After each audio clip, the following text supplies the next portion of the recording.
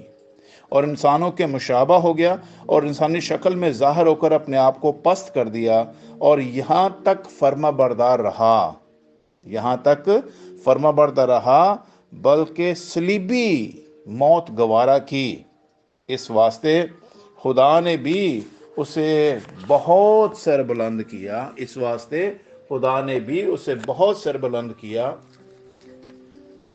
اور اسے وہ نام بخشا جو سب ناموں سے اعلیٰ ہے، تاکہ یسوع کے نام پر ہر ایک گھٹنا جھکے، خواہ آسمانیوں کا ہو، خواہ زمینیوں کا، خواہ ان کا جو زمین کے نیچے ہیں، اور خدا باپ کے جلال کے لیے ہر ایک زبان اقرار کرے کہ یسوع مسیح خداوند ہے۔ ہاللویا ہو راشا تالا رابا سی کالا منتوریا۔ کیا زبردست یہاں پر تابعداری کا ایک نمونہ یسوع مسیح نے جسم میں، ہمارا لیڈر اور ہمارا رہنما، ہمارا چرواہا اور استاد ہونے کے ناطے اس نے ہمیں جسم میں ایک ایسی زندہ مثال دی ہے کہ جس کے وسیلہ سے ہم خداوند کی تابعداری اور فرما برداری میں رہنے کی وجہ سے ہم نیکوکار ہونے کے انجام کو دیکھتے ہیں، کہ یسوع مسیح نے یہاں تک نیکی اور فرما برداری کی کہ وہ موت تک چلا گیا، لیکن اس نے باپ کی فرما برداری اور نیکی نہیں چھوڑی۔ لیکن ہوا کیا تھا؟ کیا جب یسوع مسیح کو دفنایا گیا تو یہ نیکوکار یا خدا پرست اور فرما بردار بندہ جو جسم میں ہمیں نظر آتا ہے، جسے صلیب پر مار کر اور ابلیس سمجھا کہ آج یہ کہانی ختم ہو گئی ہے، نہیں، اس کی کہانی وہاں سے شروع ہوئی ہے۔ ہاللویا۔